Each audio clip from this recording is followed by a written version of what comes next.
안녕하십니까, 이성수의 증시 토크입니다. 자, 우리 개인 투자자분들이 좋아하시는 종목들 중에 보게 되면요, 자, 뭐 요즘은 삼성전자 같은 우량주를 좋아하시기도 하지만, 재무구조가 취약한 부채 비율이 매우 높은 종목들을 선호하시는 그러한 경향도 있습니다. 자, 이렇게 부실한 재무구조를 좋아하는 그러한 성향을 우리 개인 투자자분들이 많이 가지고 계신데요. 이게 이제 소위 얘기해서 수익률 한 방을 낼 수 있다라는 기대 때문에 재무 리스크가 높은 종목을 투자하시는 경우가 많습니다. 하지만 지금 현재 시점 코로나19 상황으로 인한 경기 충격을 겪은 이후인 지금, 그리고 이 이후에 장세 흐름 속에서 재무구조가 취약한 종목들은 후폭풍을 강하게 맞을 가능성이 있습니다. 자, 오늘 증시 토크에서는 조금 진지하게 부채 비율이 높은 종목을 멀리 해야 된다, 이 점에 대해서 이야기를 드리도록 하겠습니다. 자, 앞서서 언급드린 대로 재무구조가 취약한 종목들은 개인 투자자가 좋아하는 그러한 특징이 있습니다. 예전부터 제 주변 지인들하고 주식에 대한 이야기를 해보다 보면요, 공통적으로 등장하는 것이, 자, 재무구조가 부실한 그러한 종목들을 은근히 많이 가지고 계시다는 것입니다. 자, 특히나 이러한 종목들 같은 경우에는 루머 또는 전문적인 용어로 찌라시 이게 좀 많이 돕니다. 어떤 회사가 재무구조가 지금 취약하지만 뭐라 그럴까, 이 어떤 큰 투자자가 와서 자금을 댄다더라, 아니면은 채권 발행에 성공했다더라, 뭐 이러한 이슈가 있게 되면은 주가가 급반등하는 그러한 특징이 있긴 있습니다. 주가가 쭉 하락하다가 어떤 긍정적인 루머나 찌라시가 사실일 때 주가가 급반등을 하면서 따블 엄청난 주가 폭등이 발생하기도 해요.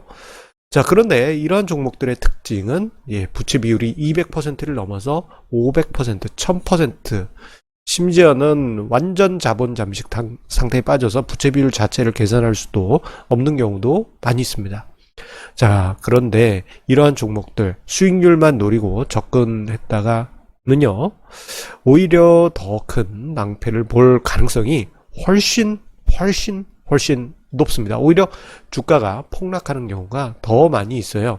지금 화면상의 자료는 부채 비율이 500%가 넘어가는 어떤 회사의 최근 1년 주가와 그리고 10년 동안의 주가 흐름입니다. 이 회사 같은 경우에는 오랜 기간 부채 비율이 높았던 그러한 종목이에요. 자, 보시게 되면, 자, 최근에 주가가 급락했다가 금융시장 안정대책이니 등등등 이러한 소식이 나오면서 이 회사 같은 경우 회사채 발행 실패하는 거 아니야, 뭐 이런 우려감도 있었었어요. 하지만 금융시장 안정대책 등이 나오면서 급반등하면서 제자리에 왔는데 오히 주가 상승폭이 상당했습니다. 자, 이것만 보면은 역시 재무구조가 취약한 종목이 한 방이 있군이라고 생각하실 수 있겠지만 그거 아닙니다. 자, 이 회사 같은 경우 10년 동안 주가 차트 보시면요, 쭉쭉쭉쭉 하락했는데 이게 하락폭이 뭐 반토막 하락 이러한 수준이 아닙니다. 뭐 10분의 1 토막도 아니에요. 좀 정말 심각합니다. 뭐 50분의 1 토막 이상으로 주가가 크게 빠졌습니다. 중간중간에 보면 이렇게 통통 튄 시기가 있어요. 요런 시기가 이제 주가가 한 3배 이렇게 올라간 시기이긴 한데, 자, 이것만 보고 저 때 매매 잘하면 되지 라고 생각하실 수 있지만, 자, 저 회사의 내부 이벤트, 여러분들 일반적인 개인 투자자분들 알 수 없습니다. 굳이 리스크를 안고 투자를 했다가 자칫 잘못해서 한번 물리기 시작하면은 어쩌지도 못하고 계속 들고 가는 그런 상황이 벌어질 수가 있어요. 자, 그렇기 때문에 재무구조가 취약한 종목들 멀리 하실 필요가 있습니다. 자, 이것에 관해서 좀 이해를 돕기 위해서 히스토리를 조금 추가해서 이야기를 드리겠습니다. 자, 우리나라 같은 경우 IMF 사태, 1997년 IMF 사태 직전만 하더라도 관치금융이 장영시되던 시절이었죠. 어떤 회사가 사업을 영위할 때 자금이 좀 달린다 그러면 정부에, 그때 당시 정부에 잘 부탁하면 은행에서 대출 팡팡 줘가지고 그거 가지고 회사를 키우고 뭐 산업을 육성하고 이런 긍정적인 효과가 있었습니다. 하지만 이 과정에서 기업들의 부채 비율이 500%는 최저 수준이었고 뭐 1000%, 뭐 심한 경우에는 그 이상 되는 경우도 비일비재했습니다.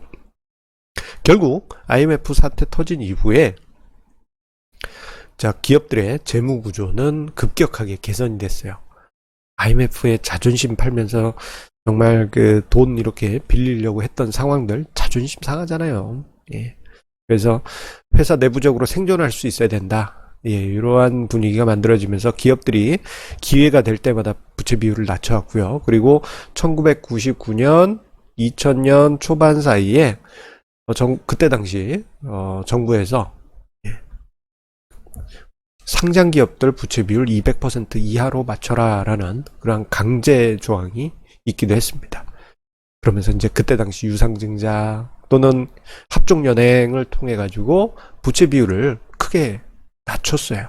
그 이후부터 해서 지금 현재 우리나라 상장사들의 부채 비율은 대략 평균 100% 살짝 웃도는 정도입니다. 부채 비율이 상당히 좋아진 것이죠. 자, 그런데 부채 비율이 100%가 아니고 200%, 300% 이런 회사들이 있습니다. 과거 이제 99년, 2001년 요 사이 때 이제 강제로 맞춰진 부분이 있긴 하지만 그 이후에는 기업들이 이제 영업을 가다 보면 장사가 잘 안 될 때는 적자가 쌓이고 부채 비율이 높아지게 되죠. 자, 결국 그 이후부터 해선 아주 중요한 변곡점에 들어오게 됩니다. 부채 비율이 높은 회사 같은 경우 이 회사가 어떤 좀 사회적으로 고용 창출과 경제에 큰 영향이 있는지 아니면은 중소기업 또는 코스닥 기업인지 그것에 따라서 자금 지원 여부가 갈라지게 됩니다. 자, 작은 기업 같은 경우에는요, 부채 비율이 너무 높아서 어느 순간에 자금 흐름이 막히는 바람에 부도가 나게 되면요, 그대로 파산으로 이어져서 이게 그대로 상풍장 폐지로 이어지게 됩니다. 이게 이제 거의 일사천리로 진행이 돼요. 그런데 같은 상황이라도 대기업 같은 경우에는 자금 지원이 일단 들어갑니다. 뭐 산업은행이니 아니면 채권단이니 해가지고 이제 자금이 들어가잖아요. 그런데 이거 생존했으니까 다행이네요 라고 생각하실 수도 있지만 아니에요. 그냥 빌려주는 게 아닙니다. 기존 주주들이 가지고 있는 지분 감자에서 완전히 무시해버리고 채권단의 채권을 출자 전환해서 주식으로 바꿉니다. 그래서 채권단의 회사로 바꾸게 됩니다. 그 결과 주가가 감자 후 또 하락, 감자 후 또 하락 하면서 끝없는 주가 하락이 발생되게 되는 것입니다. 그렇기 때문에 재무구조가 취약하면 대기업이든 중소기업이든 주가는 부진할 수밖에 없습니다. 그래서 제가 한번 이런 실험을 해봤습니다. 자, 부채 비율이 높은 종목 100종목 그리고 부채 비율이 낮은 종목 100종목을 뽑아서 1990년 말부터 해서 1년에 한 번씩 자, 종목을 뽑아서 시뮬레이션을 해봤어요. 그랬더니 1997년 IT래네요. 자, IMF 사태. 자, 그 전만 하더라도 부채 비율이 높은 종목들의 수익률, 빨간색 선입니다. 보시는 빨간색 선. 자, 그런대로 주가지수 대비해서 높은 성과가 있었어요. 하지만 IMF 이후부터 해서는 거의 각자도생의 시대가 도래합니다. 그래서 부채 비율이 높거나 이런 재무 취약 종목 같은 경우에는 그 이후부터 해서는 관치금융이나 이런 게 없어졌기 때문에 기업이 생존하지 못하고 부도가 나고 상장 폐지되는 그러한 수순이 자주 발생되게 됩니다. 그 결과 수익률에서 저부채 비율과 고부채 비율은 수익률에서 큰 차이가 납니다. 저부채 비율 종목 같은 경우에는 이 파란색 수익률 곡선에서 보시는 바처럼 제법 높은 주가지수보다 높은 성과를 보였지만 자, 고부채 비율 종목 같은 경우에는 자, 이게 마이너스 55%입니다. 이건 뭐 부채 비율 높은 종목 골라서 투자해 봐야 뭐 한두 번 뭐 반짝반짝 하는데 있을지라도 결국은 엄청난 손실이 기다린다는 것을 저기서 우리가 확인할 수 있는 것이죠. 자, 특히 지금 경제 위기나 또는 금융 위기를 한번 겪고 나면요, 마치 그 큰 핵폭탄 또는 뭐 엄청난 폭탄이 터지고 난 후에 눈앞에 번쩍하고 터졌네 하고 계속 보고 있다가는 그 후에 쫓아오는 후폭풍 때문에 다친다고 하잖아요. 자, 그런 것처럼 금융 위기나 경제 위기를 겪고 나면요, 그 후에 증시가 꾸준히 상승세에 있습니다. 여러 가지 이제 유동성이 계속 풀리기 때문에 이런 이제 증시 분위기 자체는 훈훈할 때 내가 계속 고부채 비율, 재무 리스크가 높은 종목을 투자한다 하면요, 정말 증시가 좋은 상황 속에서 생뚱맞게도 갑자기 회사가 파산했다라든가 부도났다라든가 이런 뉴스가 나오면서 주가가 급전직하하는 그런 상황이 발생하게 됩니다. 이건 자주 발생합니다. 대표적인 예로 99년 IT 버블, 그리고 주가 지수 정말 화려하게 급상승하던 그때 99년 여름에 대우채 사태가 터졌어요. 자, 2008년 금융위기를 보낸 이후에 2009년에 은근히 많은 종목들이 파산하거나 뭐 갑자기 뭐 여러 가지 불미스러운 일로 부도나거나 뭐 이러한 일들이 많이 발생했습니다. 자, 코로나19 사태로 인해서 지금 경제적 타격이 실질적으로 지금 나타나고 있죠. 자, 이런 상황이기 때문에 증시 분위기와 전혀 다르게 개별 기업 관점에서 볼 때 후폭풍이 몰려오는 그런 경우가 정말 예상치 않게, 정말 생뚱맞게 발생할 수가 있습니다. 간신히 생존을 했다 하더라도 재무 리스크가 높은 종목은 정말 한순간에 판단 미스, 기업 경영하는데 판단 미스나 또는 한순간에 현금 흐름 언매치 상황이 발생하게 되면은 부도 파산으로 이어질 수가 있습니다. 그래서 우리 애청자님들 보유하고 계신 종목 한 번씩 꼭 체크하세요. 부채 비율이 높은 종목이었네, 내가 가진 종목이. 일단 그 기준점은 부채 비율 200%를 제시를 해드리겠습니다.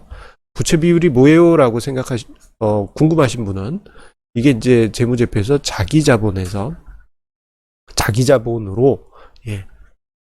총 부채를 나눈 값입니다. 그러니까 자기 자본보다 부채가 2배 이상 높은 큰 그런 종목 조심하실 필요가 있고요.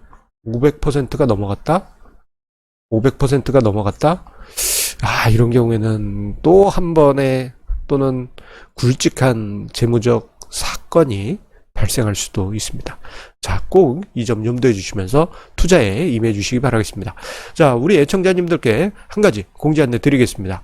자, 5월 29일입니다. 이제 한 2주, 보름 정도밖에 안 남았네요. 자, 84차 정기 세미나가 온라인으로 개최됩니다.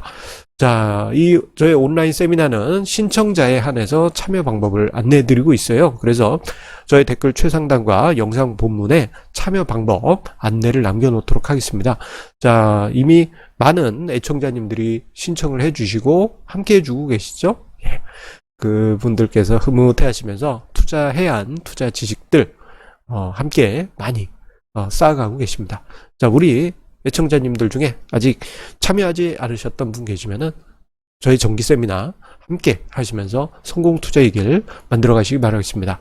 자, 항상 우리 애청자님의 구독, 좋아요, 공유, 그리고 알람 설정 해주시는 그 마음에 감사드리면서 항상 이야기 드리는 게 있죠. 빚내서 투자하지 마시고 자산 배분 전략 꼭 취하시고 한 종목 몰빵하지 마시고 분산 투자 꼭 하시면서 성공 투자 이어가시기 바라겠습니다. 자, 그러면 우리 주말 보내고 월요일에 다시 만나 뵙도록 하겠습니다. 감사합니다.